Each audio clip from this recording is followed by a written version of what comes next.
क्या उत्तर प्रदेश की सरकार राज्य के लगभग 13,000 मदरसों पर ताला लगाने की तैयारी कर रही है? क्योंकि अगर ऐसा होता है तो इस पर एक बहुत बड़ा विवाद खड़ा हो सकता है। उत्तर प्रदेश के मुख्यमंत्री योगी आदित्यनाथ ने अवैध मदरसों की जांच के लिए एक स्पेशल इन्वेस्टिगेशन टीम का गठन किया था, जिसने अपनी अंतिम रिपोर्ट में कई बड़े खुलासे किए हैं और बताया है कि उत्तर प्रदेश में ऐसे अवैध मदरसों की संख्या लगभग 13,000 है, जिनका निर्माण अरब देशों से मिली फंडिंग के जरिए हुआ है और ये सभी मदरसे पिछले 2 दशकों में बनाए गए हैं। यानी पिछले 20 साल में हजारों की संख्या में मदरसे उत्तर प्रदेश में बन गए हैं। इसी रिपोर्ट में यह लिखा है कि उत्तर प्रदेश के जिन 7 जिलों की सीमाएं नेपाल से लगती है, उन जिलों में बड़े पैमाने पर अवैध मदरसों का संचालन हो रहा है और यहां हर जिले में अब भी 500 या उससे भी ज्यादा अवैध मदरसे सक्रिय हैं। और ये 7 जिले कौन से हैं, ये भी आप जान लीजिए। ये हैं बहराइच, महाराजगंज, सिद्धार्थनगर, बलरामपुर, श्रीवस्ती और लखीमपुर खीरी और पीलीभीत। एसआईटी का आरोप है कि जब इन जिलों में अवैध मदरसों की जांच हुई तो इन मदरसों के संचालक ये नहीं बता पाए कि उन्हें इन मदरसों के निर्माण और संचालन के लिए ये चंदा कहां से मिला, यानी पैसा कहां से आ रहा है, ये बता नहीं पाए। और इसके बाद जब इन अवैध मदरसों से जुड़े लोगों की जांच की गई तो यह बात पता चली कि इन मदरसों के निर्माण के लिए करोड़ों रुपया अरब के मुस्लिम देशों से भेजे गए और ये सभी मदरसे ऐसे हैं जिनका निर्माण वर्ष 2000 के बाद हुआ है। यानी पिछले 20 से 25 वर्षों के 24 वर्षों के अंदर अंदर ये सारे मदरसे बने हैं। हैरानी की बात यह है कि हमारे देश के कुछ लोग एसआईटी की इस रिपोर्ट को भी मुस्लिम विरोधी बता रहे हैं, इस्लाम विरोधी बता रहे हैं और इस मामले में धर्म को मुद्दा बनाकर एसआईटी की रिपोर्ट को नजरअंदाज किया जा रहा है। इसको यह कोशिश की जा रही है कि यह लागू ही ना हो, जबकि एसआईटी की रिपोर्ट में यह बताया गया है कि ये 13,000 मदरसे अवैध हैं जिन्हें तत्काल प्रभाव से बंद कर देना चाहिए। और यह क्यों जरूरी है वो आप आज कुछ आंकड़ों के जरिए समझिए। एक अनुमान के मुताबिक अभी प्रत्येक मदरसे में 140 बच्चे पढ़ते हैं औसतन, और इस हिसाब से उत्तर प्रदेश में 13,000 अवैध मदरसों में लगभग 18 लाख से ज्यादा बच्चे पढ़ रहे हैं।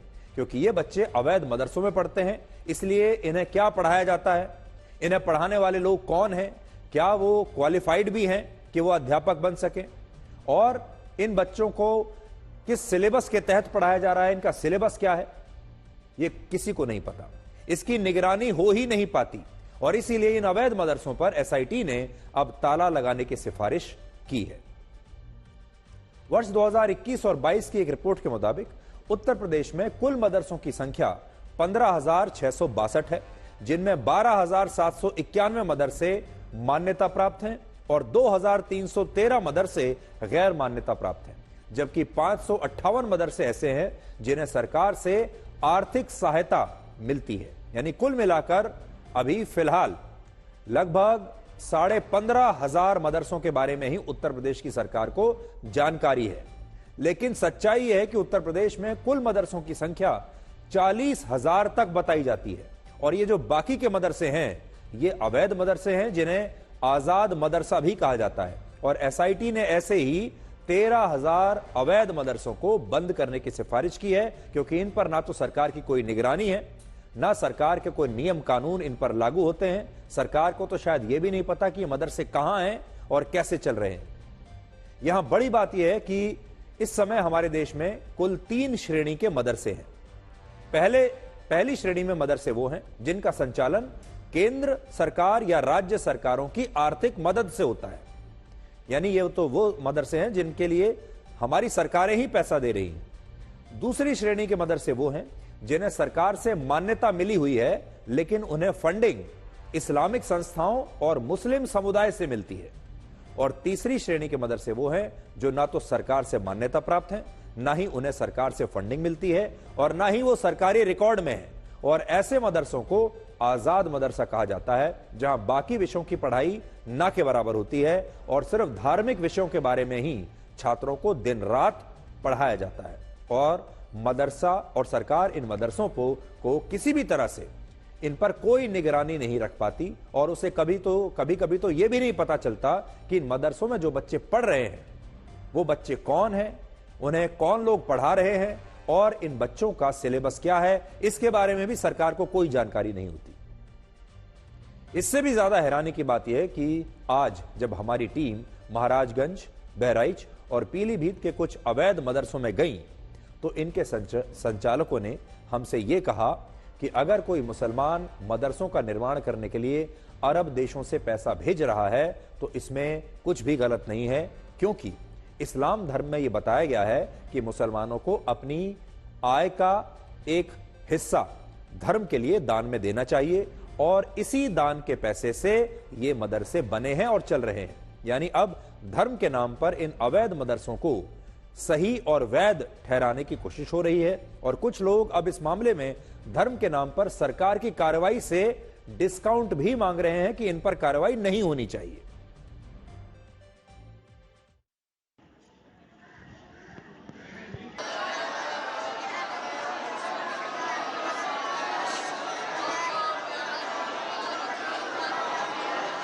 मेरा अपना मानना यह है कि ये इनकी फंडिंग 13,000 मदरसों की विदेशों से नहीं होती है और ये छोटे छोटे मदरसे हैं, क्योंकि हमारे बुजुर्गों, पुरखों और हमारे पूर्वजों का ये दस्तूर था, वसूल था बहुत पहले से। अब उसमें हमारे पूर्वजों से या हमसे चूक ये हुई कि वो फंडिंग जो की गई वो इकट्ठा किया गया, उसे जो तनख्वाह के रूप में या मस्जिद बनाने के रूप में या मदरसा चलाने के रूप में खर्च कर दिया गया। उसका लेन देन बैंक अकाउंट से नहीं हुआ।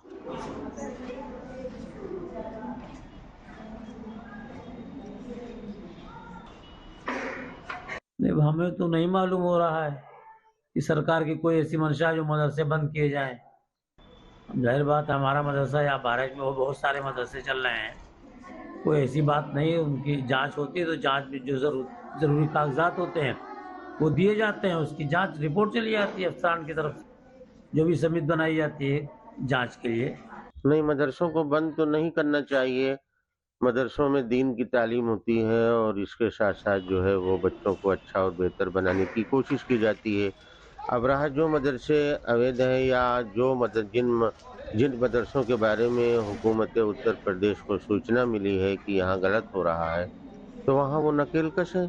सारे मदरसों को बंद करने से हुकूमत उत्तर प्रदेश को क्या नतीजा हासिल होगा?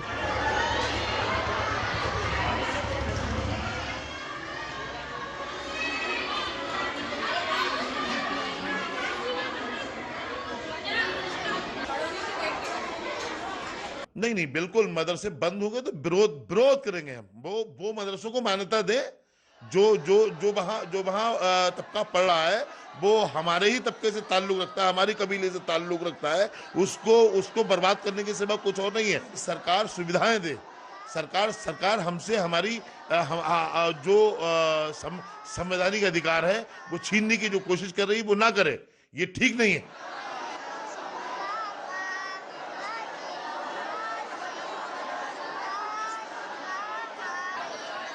आज ये आरोप नहीं है, अब ये साक्ष्य के साथ में रिपोर्ट सौंप दी गई है। तो ये जो 13,000 मदरसे हैं, ये तो विपक्ष के लोग बताएं, सपा बसपा कांग्रेस के लोग बताएं आकर। ये जवाब उनसे आप मांगिए कि भाई आप क्यों देश के लोगों से खिलवाड़ कर रहे थे, देश की सुरक्षा से खिलवाड़ कर रहे थे, टेरर फंडिंग के लिए आप उनको संरक्षण दे रहे थे।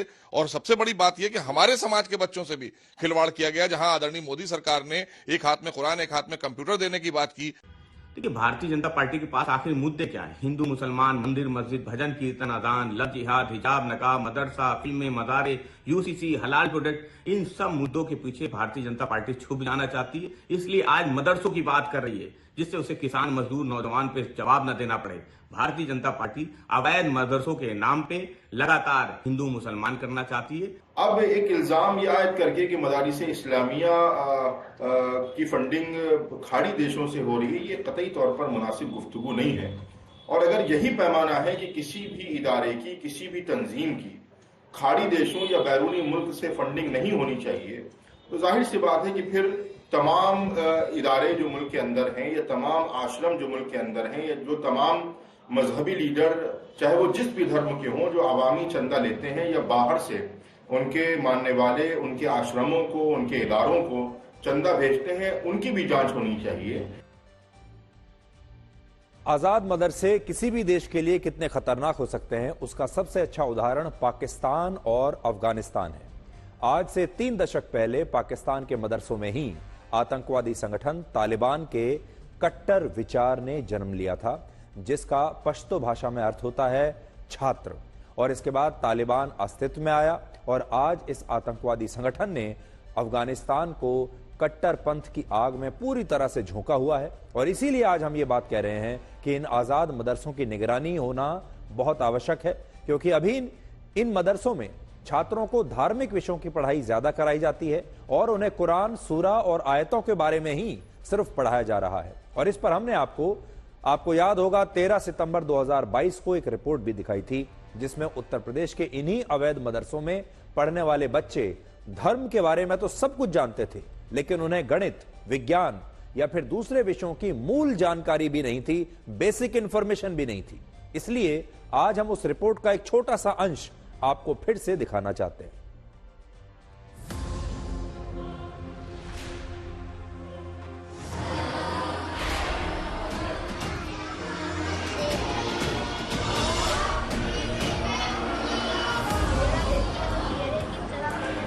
वाराणसी में दिखाएंगे।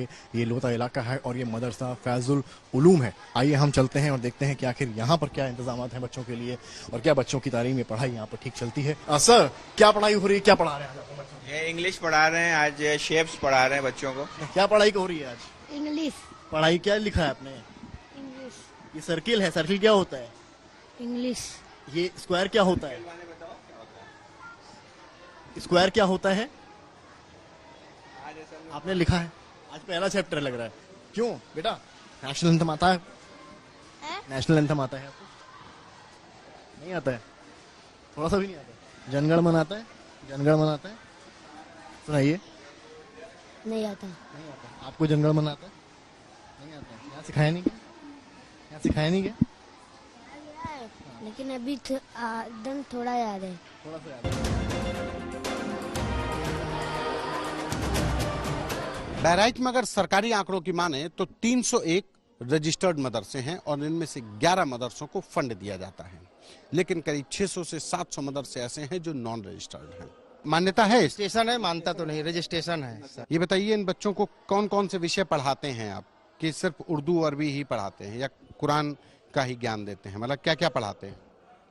उर्दू, अरबी, कुरान भी पढ़ाई जाती है। अच्छा। हाँ। बाकी हिंदी, गणित, ये सब विषय नहीं सब पढ़ा? कोई आते पढ़ते हैं, जिसको पढ़ना अगर होता है तो वो पढ़ते हैं। आते हैं तो उनको पढ़ा दिया जाता है। हाँ, नहीं, वो भी बच्चे आते हैं, कुछ हिंदी इंग्लिश भी पढ़ते हैं।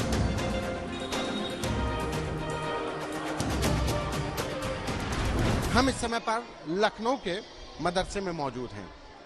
ये मदरसा इस्लामिक सेंटर ऑफ इंडिया के द्वारा संचालित है और इस मदरसे को कई सालों से, या यूं कहा जाए कई दशकों से, सबसे पुराना मदरसा कह सकते हैं कि यहाँ पे चल रहा है, बच्चे पढ़ रहे हैं। मदरसे का बुनियादी मकसद ही यही है कि हम बच्चों को इस्लामिक एजुकेशन, दीनी तालीम दें।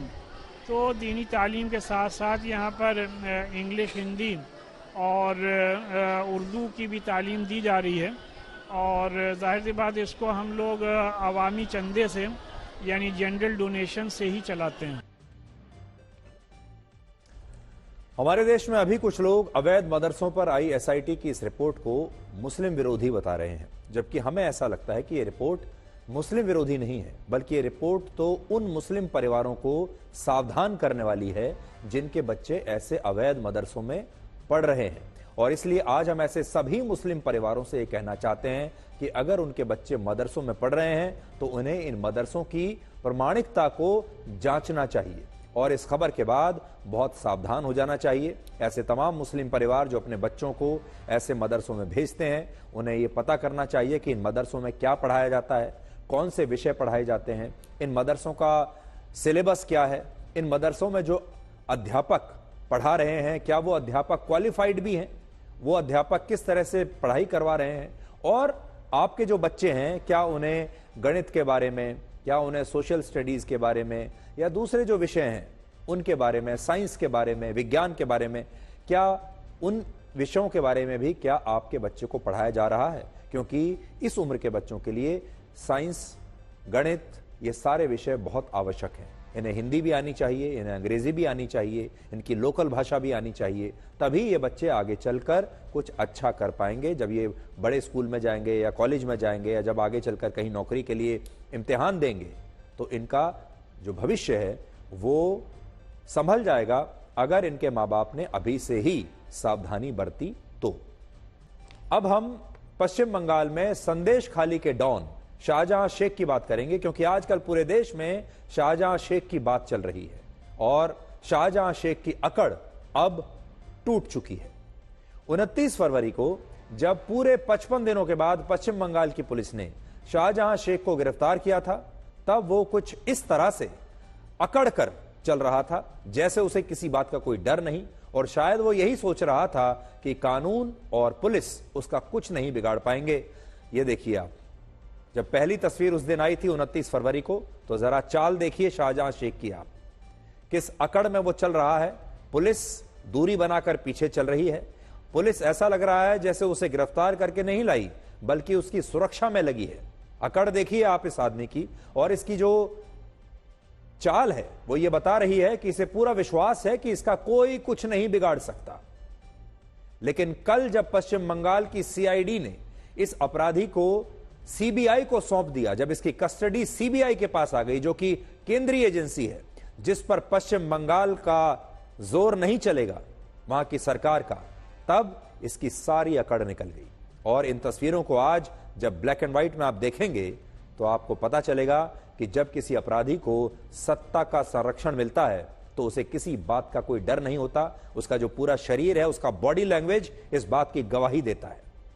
उसके कंधे झुकते नहीं है, वो सीना चौड़ा करके चलता है, जैसा पहली तस्वीर में आप देख रहे हैं। सीना चौड़ा करके ये अपराधी चल रहा है, उसकी अकड़ साफ दिखाई देती है।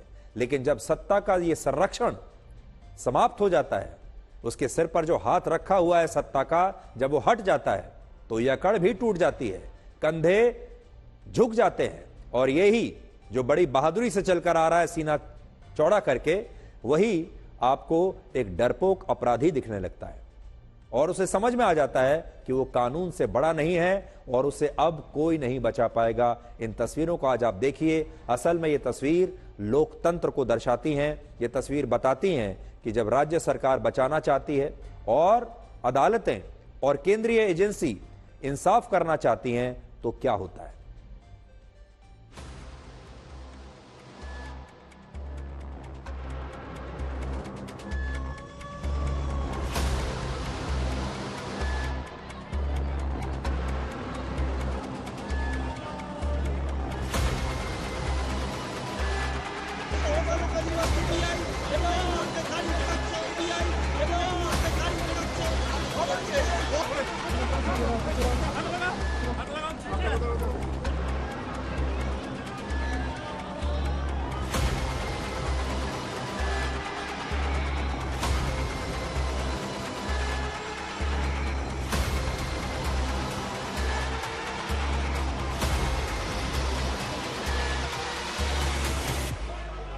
अब हम आपको एक वीडियो विश्लेषण की मदद से यह बताएंगे कि आज जब जम्मू कश्मीर से अनुच्छेद 370 समाप्त होने के बाद पहली बार प्रधानमंत्री नरेंद्र मोदी श्रीनगर पहुंचे तो क्या हुआ, और उन्होंने आज वेड इन कश्मीर का विचार भी लोगों के बीच में रखा है और कहा है कि भारत के लोगों के लिए डेस्टिनेशन वेडिंग का नया डेस्टिनेशन अब कश्मीर होना चाहिए। और उन्होंने यह भी कहा कि वो जब से भारत के प्रधानमंत्री बने हैं तब से कश्मीर के लोगों का दिल जीतने की कोशिश कर रहे हैं और उन्हें लगता है कि वो अब इसमें सफल हो गए हैं।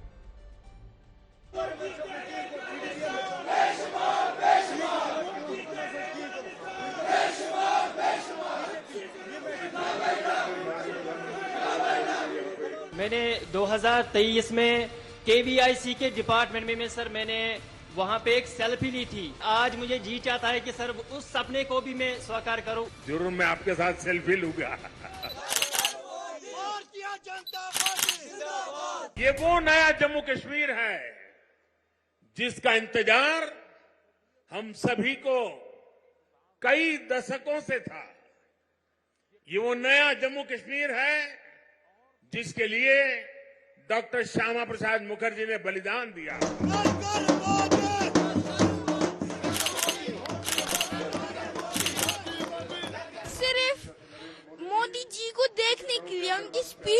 के लिए आए हैं यहाँ। माननीय प्रधानमंत्री जी से गुजारिश है कि वो रिमोट का बटन दबाकर इन मुख्तलिफ स्कीमों और प्रोग्राम्स को अवाम के नाम वक्फ करें।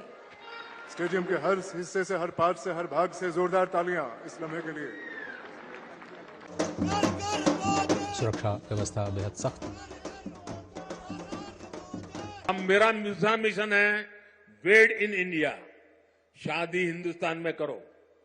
हिंदुस्तान के बाहर जो शादी करने के लिए अनाप शनाप रुपये डॉलर खर्च करके लोग आते हैं, जी नहीं, वेड इन इंडिया।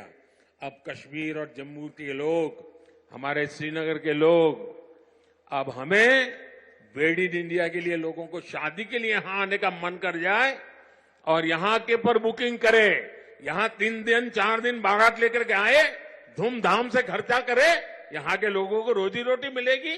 उस अभियान को भी मैं बल दे रहा हूं।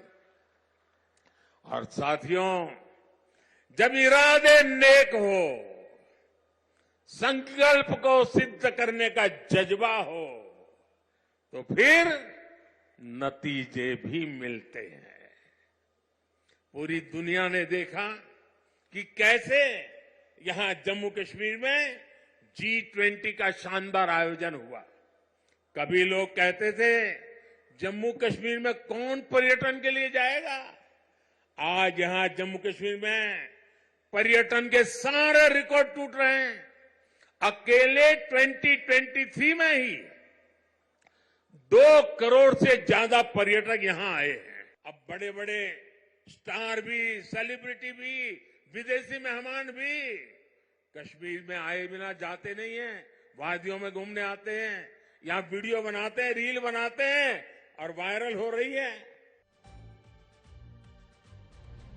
प्रधानमंत्री मोदी ने आज कश्मीर की हजरत बल दरगाह की विकास परियोजनाओं का भी उद्घाटन किया है और ये दरगाह दुनिया भर के मुसलमानों के लिए बहुत खास मानी जाती है। बड़ा विशेष स्थान है ये। इस दरगाह में पैगंबर मोहम्मद साहब की दाढ़ी का बाल सुरक्षित रखा हुआ है, जिसे मुँह मुकद्दस भी कहते हैं। और ये वही दरगाह है जिसकी वजह से वर्ष 1963 में भारत और पाकिस्तान में दंगे भड़क गए थे। और इसकी वजह यह थी कि तब इस दरगाह में पैगंबर मोहम्मद साहब की दाढ़ी का बाल चोरी हो गया था, जो बाद में मिल भी गया था।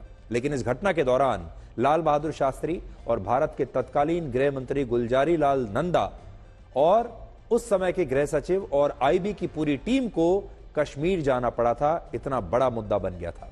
और ऐसा कहा जाता है कि इस घटना के समय पंडित जवाहरलाल नेहरू का स्वास्थ्य खराब हो गया था। और इससे आप समझ सकते हैं कि इस दरगाह का मुसलमानों के लिए कितना महत्व है। और प्रधानमंत्री मोदी अब इसी दरगाह के लिए विकास परियोजनाओं को शुरू कर रहे हैं। लेकिन फिर भी हमारे देश का एक खास वर्ग प्रधानमंत्री को मुस्लिम विरोधी बताने की कोशिश अब भी करता रहता है। वर्ष 1947 में जब भारत का विभाजन हुआ था, तब से ही कश्मीर भारत के लिए एक बड़ी समस्या रहा है। और इस दौरान कोई भी सरकार कश्मीर को अपने साथ जोड़ पाने में सफल नहीं हुई।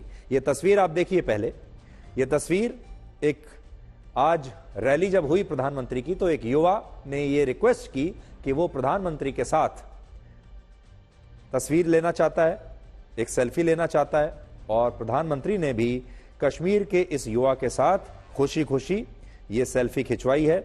और उसके बाद उन्होंने इस सेल्फी को ट्वीट भी किया है, जिसमें उन्होंने लिखा है अ memorable selfie with my friend Nazim.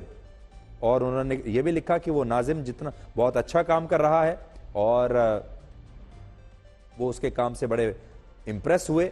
और पब्लिक मीटिंग में नाजिम ने ये रिक्वेस्ट किया प्रधानमंत्री से कि मैं आपके साथ एक सेल्फी लेना चाहता हूं। और फिर प्रधानमंत्री ने ये सेल्फी ली। इसके अलावा प्रधानमंत्री मोदी ने आज वहां पर एक पश्मीना शॉल वहां से खरीदा, जो लोकल जो वहां के जो स्पिनर्स हैं उन्होंने बनाया था। और वो पश्मीना शॉल भी प्रधानमंत्री खरीदकर अपने लिए लेकर आए हैं।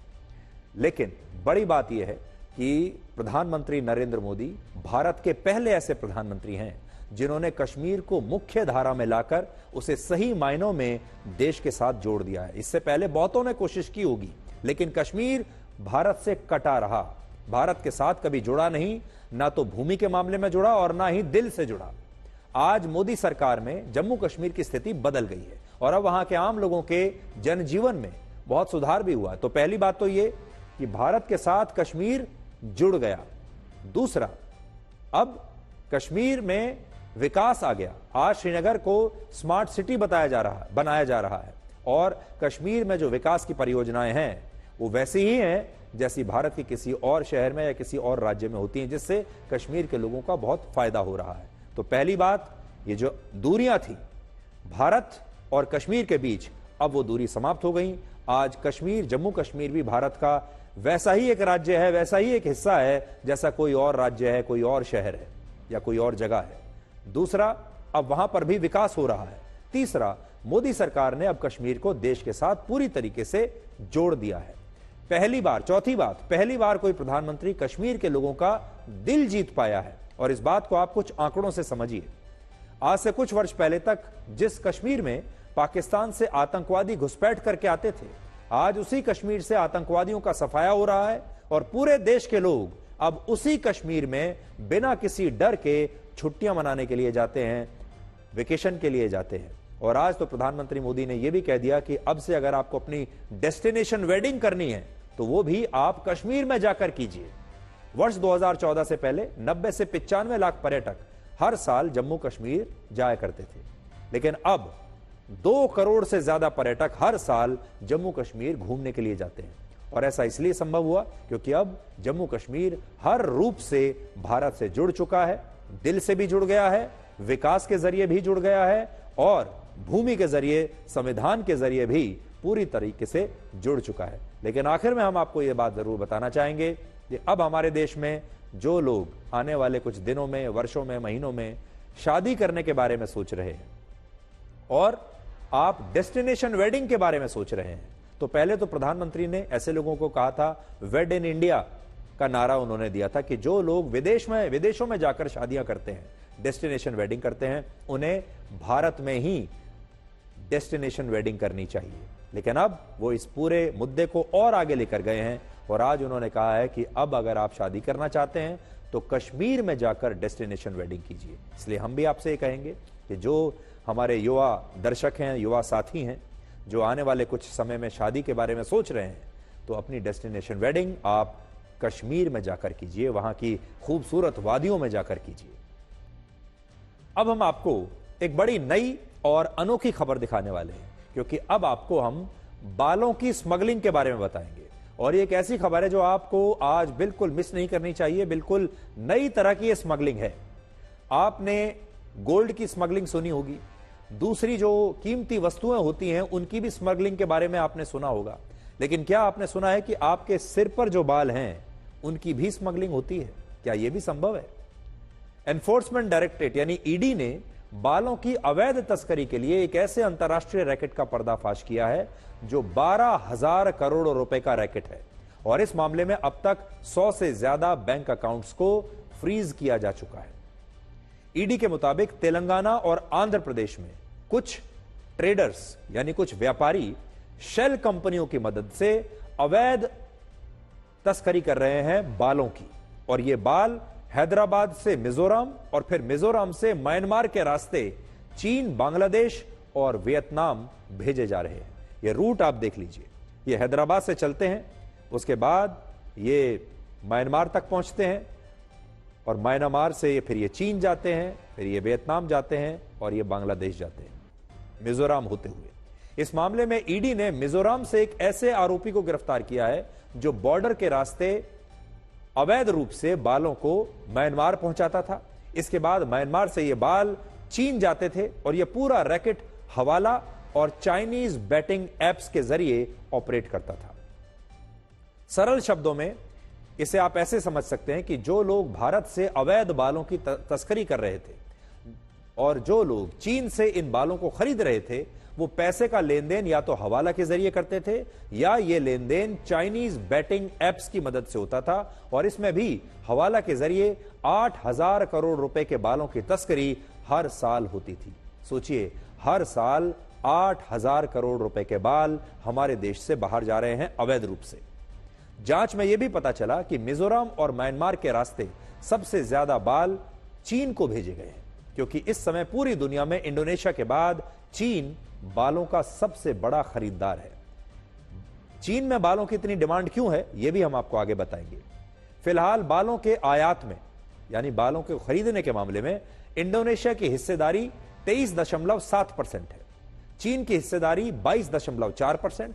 और चीन में नकली बालों और हेयर विग्स की मांग इसलिए इतनी ज्यादा है क्योंकि वहां के लोग गंजेपन की समस्या से सबसे ज्यादा संघर्ष कर रहे हैं। चीन में लोग तेजी से गंजे हो रहे हैं, उनके बाल लगातार गिर रहे हैं और इसलिए चीन के लोग परेशान हैं। वर्ष 2021 की एक रिपोर्ट के मुताबिक चीन में हर 6 में से 1 व्यक्ति को हेयर लॉस की समस्या है और इनमें भी पुरुषों की संख्या ज्यादा है। चीन में इस समय लगभग 16 करोड़ पुरुष और 9 करोड़ महिलाओं को हेयर लॉस की शिकायत है और यही वजह है कि चीन में नकली बालों और हेयर विग्स का बाजार अब हजारों करोड़ रुपए का हो गया है। और सबसे बड़ी बात यह है कि चीन में भारत के बालों की सबसे ज्यादा डिमांड है। तो भारत के बालों में, भारत के लोगों के बालों में, आपके और हमारे बालों में ऐसी क्या खास बात है कि पूरी दुनिया को यही बाल चाहिए भारत के लोगों के। आपको जानकर हैरानी होगी कि भारत पूरी दुनिया में बालों का एक्सपोर्ट करने वाला सबसे बड़ा देश है और दुनिया में भारत के बालों को ब्लैक गोल्ड कहा जाता है। पूरी दुनिया में हर साल जितने बालों का निर्यात होता है उनमें सबसे ज्यादा 88.4% बाल भारत से जाते हैं और भारत के बाद सबसे ज्यादा बाल पाकिस्तान से निर्यात होते हैं। हालांकि इसमें भी पाकिस्तान की हिस्सेदारी सिर्फ 2.8% की है, लेकिन भारत देखिए पूरी दुनिया में सबसे बड़ा एक्सपोर्टर है बालों का, 88.4%। दुनिया भर में भारत के लोगों के बालों की मांग इसलिए सबसे ज्यादा है क्योंकि यहां लोगों के बालों को वर्जिन हेयर की श्रेणी में रखा जाता है। अब देखिए वर्जिन हेयर कौन से होते हैं। इस श्रेणी में वो बाल आते हैं जिन पर कभी किसी शैम्पू, कोई जेल या किसी केमिकल का इस्तेमाल नहीं हुआ है या फिर ना के बराबर हुआ है और इसी वजह से हमारे देश के जो लोग हैं उनके सिर के बालों की क्वालिटी बहुत अच्छी होती है और पूरी दुनिया में लोग इन्हीं बालों को खरीदना चाहते हैं, इन्हीं बालों से बने विग्स को खरीदना चाहते हैं और इसलिए आज भारत बालों के एक्सपोर्ट के मामले में पूरी दुनिया में नंबर 1 भी है और भारत के लोगों के बालों की जो अवैध तस्करी है वो दूसरे देशों में धड़ल्ले से हो रही है। हालांकि यहां आपके मन में यह सवाल भी जरूर होगा कि आखिर भारत दुनिया के 100 से ज्यादा देशों में बाल एक्सपोर्ट करने के लिए इतने सारे सिर के बाल लाता कहां से है। तो असल में ये वही बाल होते हैं जो आप मंदिरों में मुंडन कराने के बाद दान कर देते हैं या फिर जब आप हेयर सैलून में अपने बाल कटवाने के लिए जाते हैं तो जब आपके बाल कटते हैं तो उन बालों को आप वहीं छोड़ जाते हैं, लेकिन बाद में इन्हीं बालों को इकट्ठा किया जाता है और इन्हें दूसरे देशों में बेच दिया जाता है जिनसे हेयर विग्स बनाई जाती हैं। जिन लोगों के बाल निकल जाते हैं, जो गंजे हो जाते हैं, फिर वो इन विग्स को खरीदते हैं और फिर बालों का अपना शौक पूरा करते हैं। अब देखिए कि भारत के लोगों के बाल सब जगह इतने डिमांड में क्यों हैं। भारत में ज्यादातर लोग बहुत ही कम शैम्पू का इस्तेमाल करते हैं। भारत में आज भी ज्यादातर लोग जो हैं वो अपने बालों में कोई केमिकल का इस्तेमाल नहीं करते, जेल का इस्तेमाल नहीं करते और बालों का हमारे देश में काफी ध्यान रखा जाता है। ज्यादातर हमारे देश में आज भी लोग ऐसे हैं जो अपने बालों में हर रोज या हफ्ते में एक बार मालिश करते हैं, तेल लगाकर रखते हैं बालों में। तो भारत के लोगों जो हैं उनके बालों की जो क्वालिटी है वो बहुत अच्छी हो जाती है। विदेशों में, खासतौर पर पश्चिमी देशों में जो लोग हैं वो लगातार अपने बालों पर बहुत सख्त शैम्पूज का इस्तेमाल करते हैं। वो हफ्ते में कई बार शैम्पू, लगभग रोज शैम्पू लगाते हैं जिससे बालों की क्वालिटी खराब होती है। वो जेल लगाते हैं, तरह तरह के केमिकल्स लगाते हैं जिससे उनके बालों की क्वालिटी खराब हो जाती है।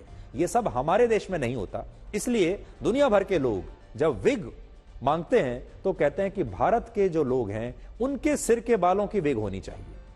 उदाहरण के लिए आंध्र प्रदेश के तिरुपति मंदिर में हर साल 1,20,00,000 लोग अपने केश दान करते हैं, जिन्हें मंदिर का जो मैनेजमेंट है वो गोदाम में इकट्ठा करके रखता है और बाद में नीलामी करके इन बालों को बेच दिया जाता है और इससे इस मंदिर को हर साल औसतन 150 करोड़ मिलते हैं, 150 करोड़ रुपए। ये तिरुपति वेंकटेश्वर मंदिर की बात हम आपको बता रहे हैं। सोचिए, इससे पहले आपने कभी कल्पना की थी कि मंदिरों में जो केश दान किए जाते हैं उनकी नीलामी होती है और इन बालों से मंदिरों को करोड़ों रुपया मिलता है।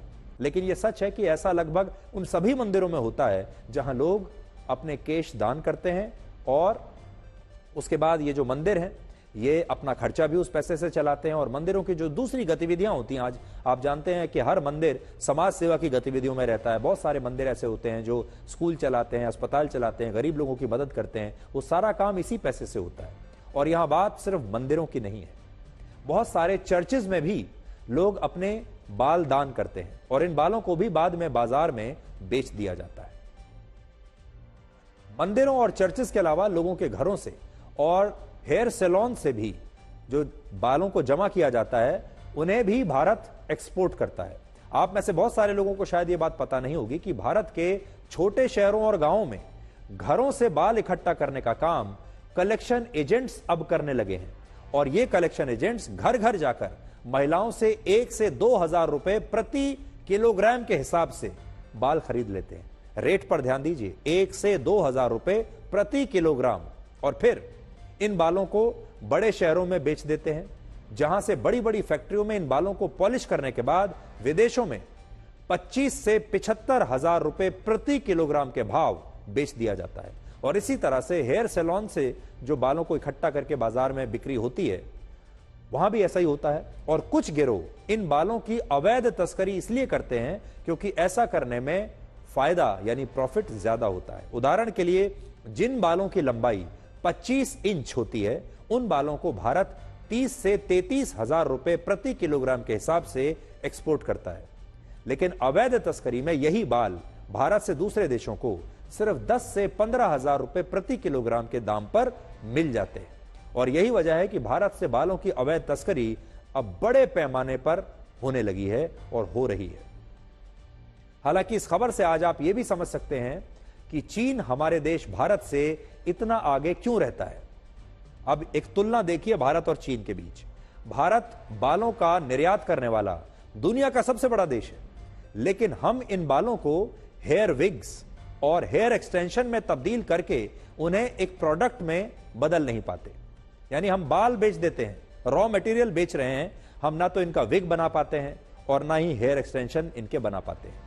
यह काम चीन करता है और आज दुनिया में जितने भी हेयर विग्स खरीदे जाते हैं, उनमें 70% चीन में तैयार किए गए विग्स होते हैं। जिसका मतलब यह हुआ कि भारत से बाल बहुत सस्ते में खरीदकर चीन उन्हें एक प्रोडक्ट में बदलता है, उनसे विग बनाता है, हेयर एक्सटेंशंस बनाता है और फिर लाखों रुपए के इन विग्स और हेयर एक्सटेंशंस को बेचकर हमसे कई गुना ज्यादा पैसा कमाता है। जैसे भारत जो बाल 30,000 रुपए प्रति किलोग्राम के दाम पर बेचता है, उन्हीं 1 किलोग्राम बालों से 5 हेयर विग्स बनाकर चीन 2.5 से 3 लाख रुपए कमा लेता है।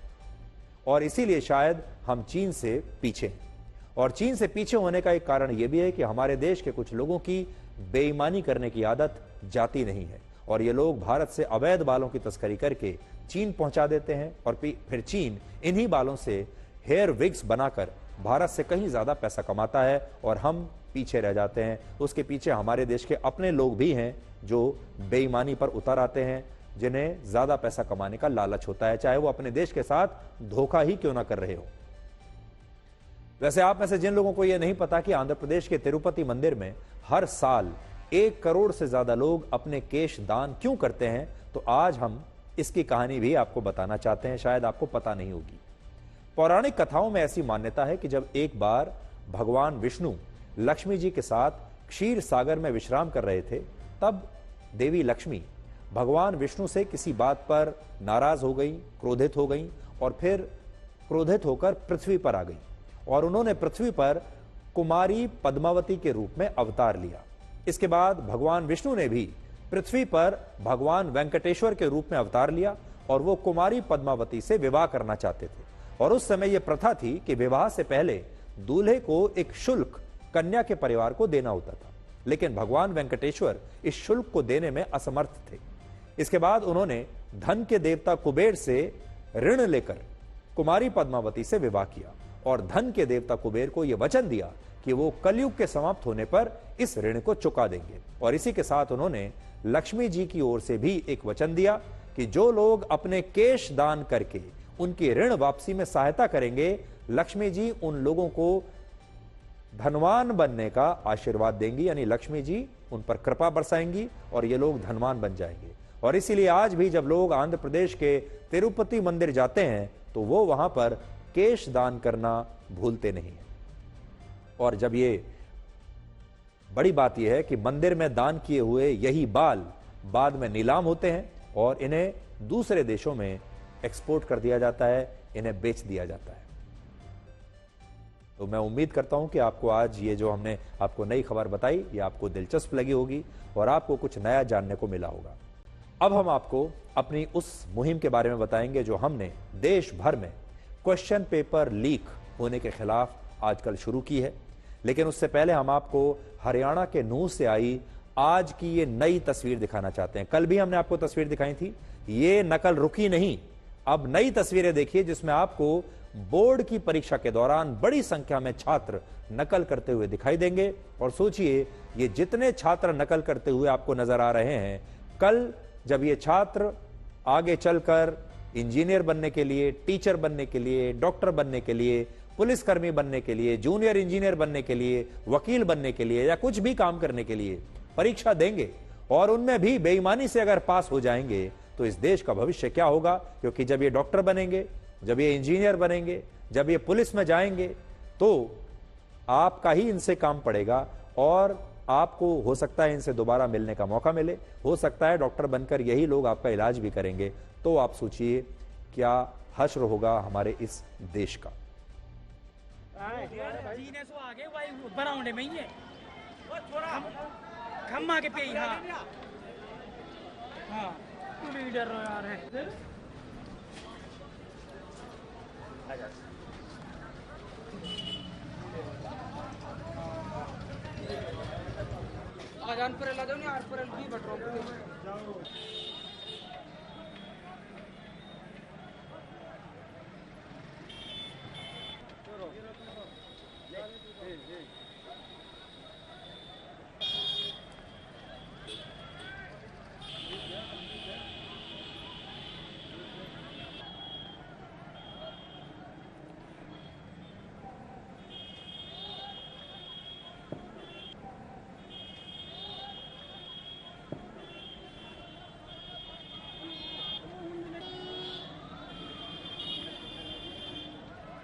हमारे देश में दो तरह के छात्र हैं, जिनमें एक छात्र वो हैं जो ये सोचते हैं कि वो दिन रात मेहनत करके, परिश्रम करके परीक्षाओं में पास होंगे और इन परिश्रमी छात्रों की संख्या हमारे देश में ज्यादा है। लेकिन कुछ छात्र ऐसे भी हैं जो बेईमानी करके परीक्षाओं में पास होना चाहते हैं और वो इसके लिए सरकारों से परीक्षाओं में नकल करने की सब्सिडी मांगते हैं और ये सब्सिडी इस देश की कुछ पार्टियों से उन्हें मिल भी जाती है। तो इसलिए आज मैं आपको एक बात बताना चाहता हूं, असल में हमारे देश में ये जो नकल करवाने की व्यवस्था है, ये नकल एक सब्सिडी की तरह हो गई है और देश के युवा और देश के छात्र बड़ी संख्या में अलग अलग सरकारों से इस नकल करने के अधिकार को एक सब्सिडी के तौर पर चाहते हैं। आज हम आपको 1990 के दशक की एक बड़ी दिलचस्प घटना के बारे में बताना चाहते हैं जो उत्तर प्रदेश की है। उस समय उत्तर प्रदेश में बीजेपी की सरकार थी और मुख्यमंत्री थे कल्याण सिंह और शिक्षा मंत्री थे राजनाथ सिंह, जो आज देश के रक्षा मंत्री हैं। राजनाथ सिंह उस समय उत्तर प्रदेश के शिक्षा मंत्री थे और उस समय स्कूल और कॉलेजों की परीक्षाओं में होने वाली नकल उत्तर प्रदेश में एक बहुत बड़ी समस्या बन गई थी। हर परीक्षा में नकल होती थी, जिसे रोकने के लिए कल्याण सिंह की सरकार एक कानून लाई और इस कानून लाने का जो पूरा आइडिया था, यह शिक्षा मंत्री राजनाथ सिंह का था। राजनाथ सिंह चाहते थे कि यह नकल किसी भी रूप में रुकनी चाहिए और उसके रोकने के लिए उसे वो एक सख्त कानून को लेकर आए और इस कानून के तहत नकल को उत्तर प्रदेश में गैर जमानती अपराध बना दिया गया और इस कानून में नकल करने वाले आरोपी छात्रों को परीक्षा केंद्र से ही गिरफ्तार कर लिया जाता था। और इसलिए जब यह कानून लागू हुआ तो उत्तर प्रदेश में 10वीं और 12वीं कक्षा की बोर्ड परीक्षाओं में ज्यादातर छात्र फेल हो गए। इस कानून के लागू होने से पहले उत्तर प्रदेश में 10वीं कक्षा की बोर्ड परीक्षा में 58% छात्र पास हुए, लेकिन कानून लागू होने के बाद वर्ष 1992 में सिर्फ 14.7% छात्र पास हो पाए। सोचिए, जैसे ही कानून सख्त किया सिर्फ 14% छात्र पास हुए। इसी तरह पहले 12वीं कक्षा के 80% बच्चे पास होते थे, लेकिन इस नकल के खिलाफ सख्त कानून लागू होने के बाद 1992 में 12वीं कक्षा की बोर्ड परीक्षा में सिर्फ 30% बच्चे ही पास हो पाए। अंदाजा आप लगा सकते हैं कि जो बाकी बच्चे फेल हुए ये वो थे जो नकल करके पास होते आ रहे थे। बड़ी बात यह है कि जब स्कूलों में 10वीं और 12वीं की कक्षाओं में यह नकल रुक गई और बेईमान छात्र परीक्षाओं में फेल होने लगे, पास नहीं हो पा रहे थे, तो यह मुद्दा उत्तर प्रदेश की राजनीति में बहुत बड़ा मुद्दा बन गया। और उस समय मुलायम सिंह यादव ने 1993 के विधानसभा चुनाव में इसे एक बहुत बड़ा मुद्दा बनाया और चुनाव में यह ऐलान किया कि अगर वो सत्ता में आए, उनकी सरकार बनी, तो वो इस नकल विरोधी कानून को समाप्त कर देंगे और फिर से नकल को खोल देंगे।